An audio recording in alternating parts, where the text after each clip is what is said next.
Assalamualaikum warahmatullahi wabarakatuh, Nduk Cahayu. Waalaikumsalam warahmatullahi wabarakatuh, Bapak. Kabare saka Pak Lurah sampean kena flu ya apa? Nggih, batuk pilek, Batuk batil. pilek. Nggih, kemarin juga demam tapi alhamdulillah kula saged sowan mriki dengan lumayan sehat tapi nggih rada bindeng-bindeng, Pak. Mboten napa-napa. Bindeng sithik ra apa-apa ning sing penting metu suarane. Nggih. Sowan ana lapangan Sumringah, alun-alun Sumringah. Nggih, dan luar biasa sekali penontonnya. Banyak seperti lautan manusia, ya, Pak. Betul. Nggih. Luar biasa dalam rangka bersih desa iki, Nduk Cahayu. Nggih, bersih desa Prajegan. Prajegan. Desa Prajegan. Heeh. Kecamatan Sukorejo.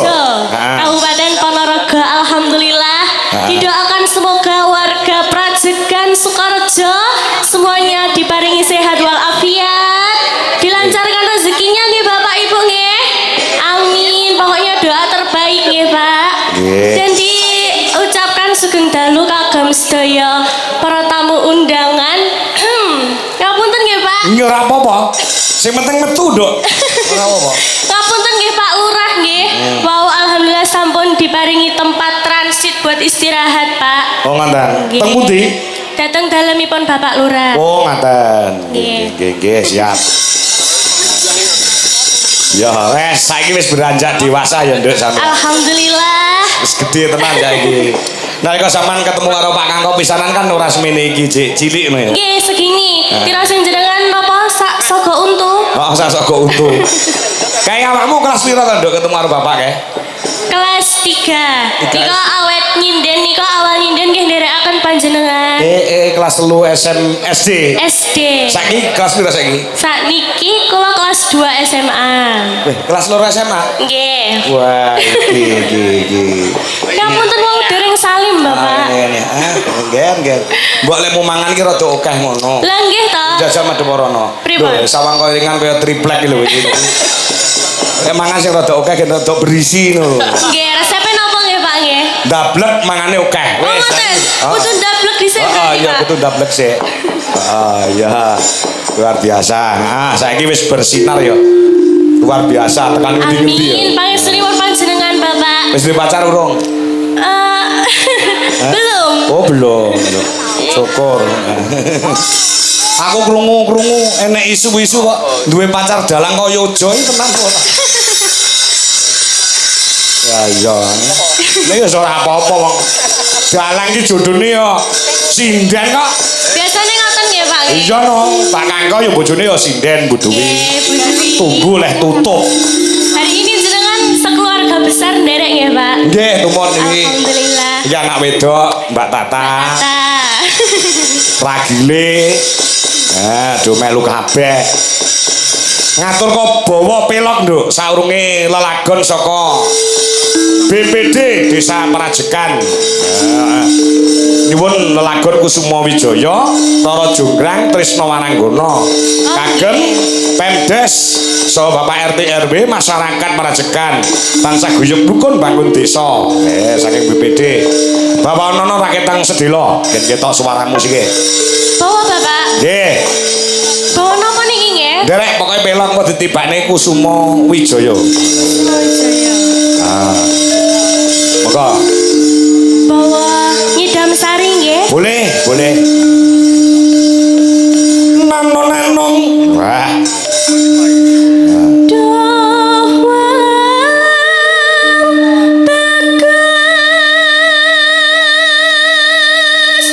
Nah, cocok nek sing nyembang sampean tembang perkara kasmaran.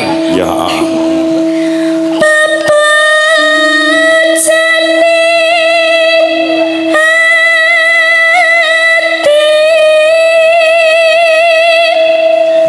Rada ngempet sithik ya, Nduk. Nggih. Ora apa-apa. Kita kok suaramu rada metu bindeng-bindenge sithik ora apa-apa. Nggih, ngapunten nggih, Pak nggih. Oh, ora apa-apa. Wis ta utuh panggan bayaranmu ora mungkin dipotong ya. Aku mambengi ke bar goro-goro medune ya ora dipotong karo sing nanggap. Aku mambengi awakku panas ngono, Nduk. Sami nggih, Pak. Wayangan wonten Purwodadi awak panas Nggih, gregesi. lha niku tasik wonten bekasnya. Iki berarti infus. Oh, opname nggih, Bapak. Opname 2 jam. alhamdulillah wis rada penak awake. Ayo, terus.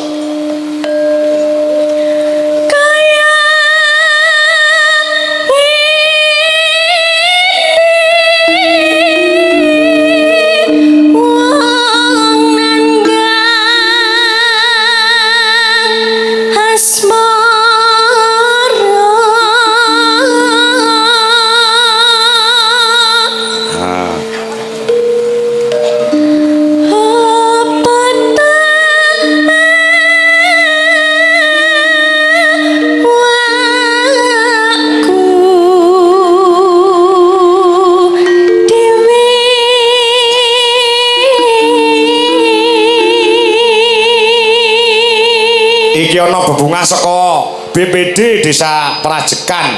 Iki nyuwun lagon telu iki menehi bebungah wujud dhuwit 250.000. Oh nggih.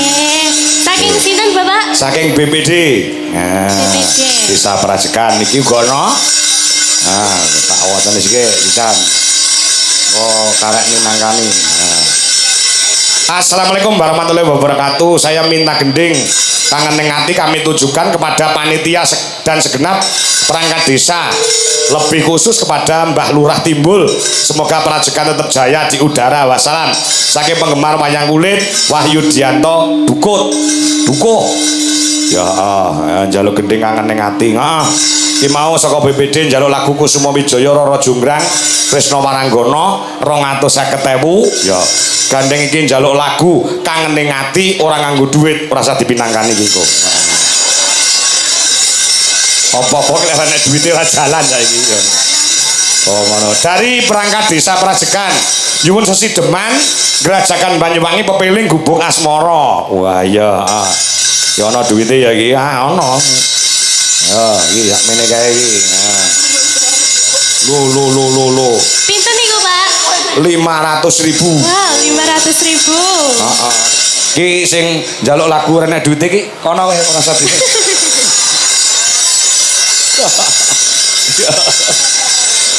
Materialistis ora wong guyon kok lho iki. Atur nuwun lho iki sik ditambahi meneh 100 masyaallah. Tuh. Ganjek sak amplop tak anu sisan tak wacane sisan lho. Nggih.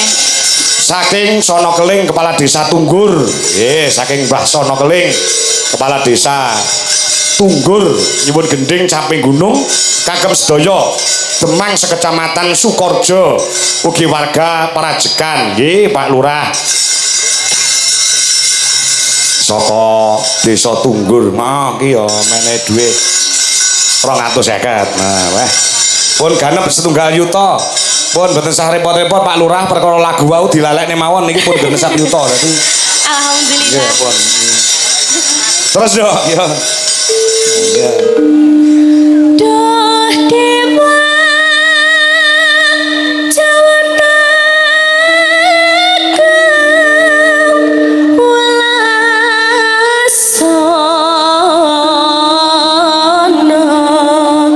mring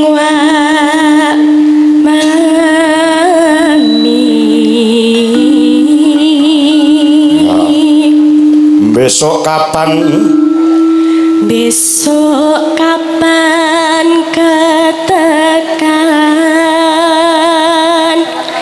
cicir lan wong bagus. ya rada ngempet-ngempet sithik ya nduk wong jenenge gorokan ki rada sulaya ki nyuwara ya rada. Sesuk gek bablas ning ndi sampean? Tanggapan ning ndi sesuk? Pinjing datang daerah Kediri mawon, Bapak. Bapak yo ning Kediri ki sesuk? Oh nggih. Wonten ning Dungus Dateng Kunjang Kediri sesuk. Oh nggih. Minjing nggih kali jenengan tong nggih tanggal Piro? 5. Oh iya. Tanggal 5 kali tanggal 6 nggih. Wah, aku lali nduk aku. Saking katae berarti. Mboten pancen yo lalen wis tuwek. Lalen. Ya, terus. Umpama nonah kudu Nanong tanpa prau sasatara ning papatri.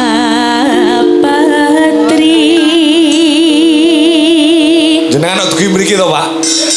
Wah, adoh lho daleme. Wah, matur nuwun, matur nuwun.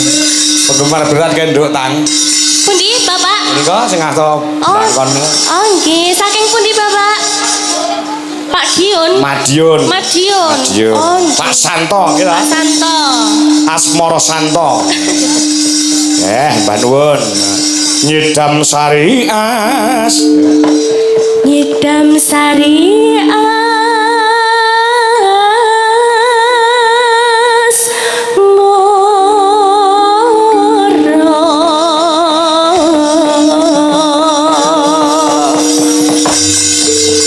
Pak Lurah panitia yang ngersane campur sari ya dipinangkani ya. Nggih.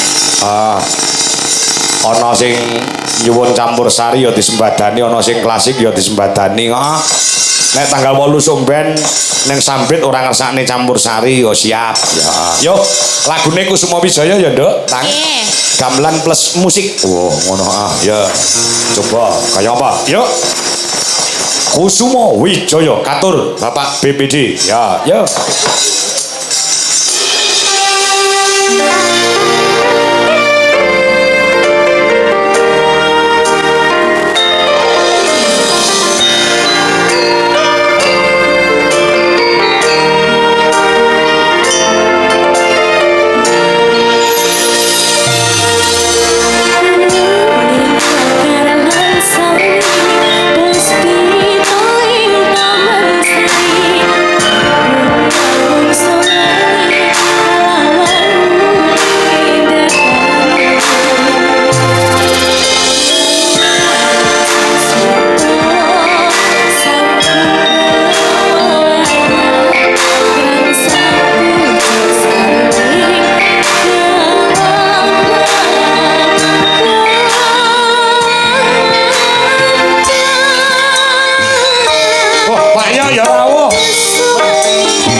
Terima kasih Nduk Cahyo. Luar biasa. Sapunten nggih Bapak kalau mengecewakan suaranya. Oh, mboten kuciwa.